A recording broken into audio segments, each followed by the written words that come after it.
आज चिल्लाते हैं दूसरे दूसरे देशों में जाकर लोकतंत्र की दुहाई देते हैं कि भारत बुद्ध की भरधरती है, लेकिन जब देश में आते हैं तो मंदिर मस्जिद की बात करते हैं, हिंदू मुसलमान की बात करते हैं। 20,000 करोड़ रुपए अदानी सेल्स का वो पैसा कहाँ का है बताए, किसी में हिम्मत है तो। सिर्फ कहने से हो जाएगा कि लालू यादव चोर है।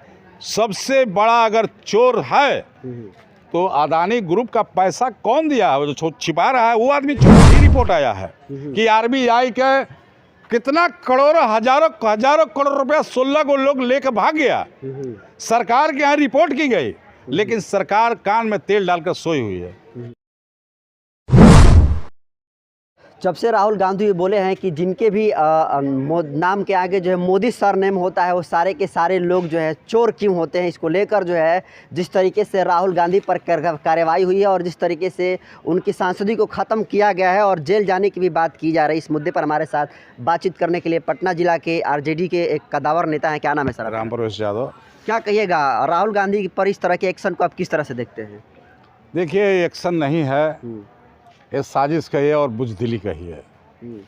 जब प्रधानमंत्री समेत भाजपा के बहुत से ऐसे नेताओं बहुत से ऐसे टिप्पणी की आपत्तिजनक चुनाव में, लेकिन हमारे महागठबंधन के नेता चाहे हमारे लालू प्रसाद जी या तेजस्वी जी कोई मुकदमा नहीं किए, लेकिन एक साधारण से टिप्पणी पर ये मानहानि के मुकदमा कर पुराने केस को खुलवा करके इन्होंने 2 साल की सज़ा कराई और इनकी सदस्यता रद्द की। इसके लिए पीछे बहुत बड़ी साजिश है। नरेंद्र मोदी में बौखलाहट है कि 24 की चुनाव में हमारी कुर्सी छीन रही है। जो सर्वे रिपोर्ट उनका आया है उस रिपोर्ट से घबराहट है और वो देख रहे हैं कि किसी तरह विपक्षी पार्टी को हम नहस तहस करें, कमज़ोर करें। और ये बहुत बड़ी गलती की है कि इनको सजा करा करके सदस्यता ख़त्म करा दिए, जिसके कारण पूरे देश के विपक्ष एकजुट है और पूरे देश का विपक्ष राहुल गांधी के साथ खड़ा है। अब ये बहुत फंस चुके हैं। 16 में आए थे चुनावी सभा को संबोधित करने राहुल गांधी जी बिहार में, तो कहे थे नीतीश कुमार के बारे में कि इनका डीएनए ही खराब है।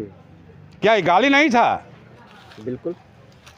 लेकिन ये नई परंपरा शुरू किए हैं मोदी जी, जो लोकतंत्र के लिए बहुत बड़ा घातक है और इन्होंने लोकतंत्र को हत्या किए हैं। आज चिल्लाते हैं दूसरे दूसरे देशों में जाकर लोकतंत्र की दुहाई देते हैं कि भारत बुद्ध का भगवान है, बुद्ध की भरधरती है, लेकिन जब देश में आते हैं तो मंदिर मस्जिद की बात करते हैं, हिंदू मुसलमान की बात करते हैं। तो इनको में बहुत बड़ा बेचैनी है और उस बेचैनी के कारण इन्होंने 2 साल की सज़ा कराए और सदस्यता रद्द किए। लालू यादव को चारा चोर भी लोग कहते हैं और चुस्की लेते हैं लोग कहकर। अरे चारा चोर कहते हैं तो बतावे भाजपाई ना, भाजपाई को तो बताना चाहिए।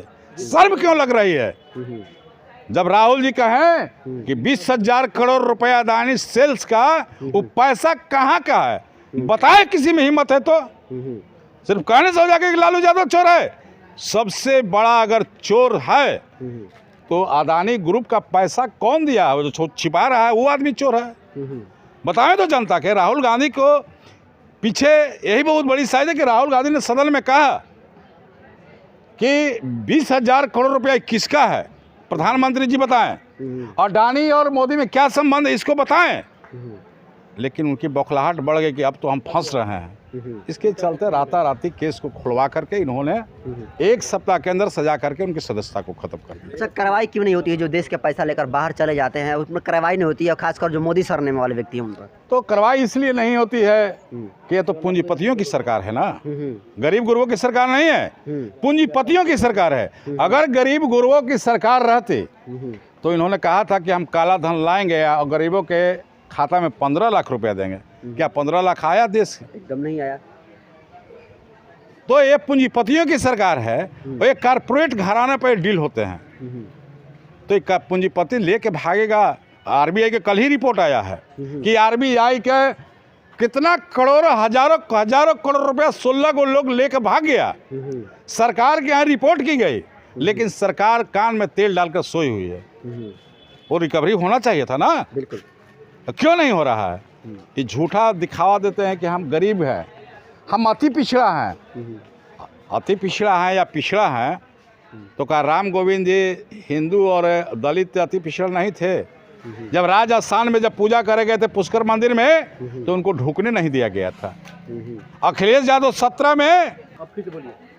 तो कहने का मतलब है कि अगर देश का सर्वोच्च पद पर है राम गोविंद जी प्रधान राष्ट्रपति, जो उड़ीसा के मंदिर में जब पूजा करने गए थे तो उनको पूजा करने क्यों नहीं दिया गया था? 17 में यूपी की सरकार अखिलेश यादव की जब चली गई तो बंगला खाली कर दिए, तो यही जोगी जी उस बंगला को गंगा जल से धोवाए। क्या वो अति पिछड़ा और पिछड़ा नहीं थे? मांझी जी को बिहार में जब मुख्यमंत्री थे तभी पूजा करने गए थे, इनको मंदिर से रोका गया। तो इनकी सारी ढकोसला को जनता देश की जान चुकी है और 24 में इनको बाय बाय करने के लिए तैयार है। लेकिन 70 सालों का शासन रहा है कांग्रेस का और सब लोग कहीं ना कहीं कह रहे हैं कि 70 साल में कुछ नहीं हुआ तो अब क्या करेंगे? तो मतलब ऐसा नहीं लगता है कि सत्ता से मतलब बेदखल भी हो सकती है? ये तो यही तो डाटा तो देखिए कि 47 वर्षों में कांग्रेस ने आज़ादी के बाद से क ख से लेके ABCD तक पढ़ाया। 47 सालों में प्रति व्यक्ति कर्ज था 26,600 रुपया, लेकिन 17 साल में मोदी की सरकार में कर्ज हो गया 98,996 रुपया। रुपया भी कमजोर हो गया है। का रुपया तो कमजोर हुआ, कर्ज हो गया प्रति व्यक्ति। खाइए 5 किलो अनाज फ्री, 1 लाख रुपया लमसम कर्ज हो गया। यही तो है गरीब के देश के कह रहे हैं कि हम देश के डिजिटल इंडिया बना रहे हैं। यही तो डिजिटल इंडिया बना रहे हैं कि देश कर्ज पर लदा हुआ है। देश के जितने भी रोजगार है उनको समाप्त करने का काम किए। रोजगार के जितने भी अवसर है, चाहे रेलवे हो या फौज हो, सैनिक हो, तमाम चीज़ों को इन्होंने ख़त्म करने का काम किए। बेरोजगार सड़क पर दौड़ रहे हैं और कह रहे हैं कि हम डिजिटल इंडिया बना रहे हैं। अच्छा, रुपया कमजोर है, इस पर क्या कहिएगा? रुपया तो बहुत कमज़ोर हो गया और कमज़ोर होने के कारण है कि कॉरपोरेट घरानों से डील होते हैं और कॉरपोरेट घराना यहाँ देश की जो पैसा है दूसरे माध्यम से विदेशों में भेज रहे हैं, तो रुपया का तो वह रेट कमेगा। जब नरेंद्र मोदी मुख्यमंत्री थे तो बोले थे कि जिस देश का जो है प्रधानमंत्री ही गिरा हुआ है तो रुपया गिरेगा ही गिरेगा। भाई उनका बात तो पहले का अगर क्लिप देखिएगा तो उनकी बात को सुनकर तो हम लोग मुग्ध हो जाते हैं कि पहले क्या कहते थे अब क्या कह रहे हैं। उन्होंने कहा था एक बार जब विपक्ष में थे तो गए थे पाकिस्तान, तो पाकिस्तान में इंडिया के जो पत्रकार लोग थे भोज पर बुलाया गया था पाकिस्तान के प्रधानमंत्री नवाज शरीफ के द्वारा। तो हमने सुना था, कहे थे कि हमारा देश के जो प्रधानमंत्री देहाती महिला है। ये पाकिस्तान में बोले थे कि हमारे देश के जो प्रधानमंत्री है देहाती महिला की तरह है। क्या ये गाली नहीं है? हम पूछना चाहते हैं चैनल के माध्यम से, क्या ये गाली नहीं है? और क्या कहते हैं कि देश ये जो बोले हैं वो अपमान है और देश की जो हमको अपमान करेगा उसको हम बर्दाश्त नहीं करेंगे। कुर्सी के लिए हम लड़ाई लड़ सकते हैं लेकिन देश के लिए जो अपमान करेगा उसको हम बर्दाश्त नहीं करेंगे। लेकिन मनमोहन सिंह को तो इन्होंने अपमान किया था। इन्होंने कहे थे कि पाकिस्तान एक फौज को मारेगा तो हम उसको दर्जनों फौज को मार गिराएंगे। आज दिखाई दे रहा है इनका कितना मार गिरा रहे हैं। सर्जिकल स्ट्राइक के बाद में कितने सैनिक मारे गए।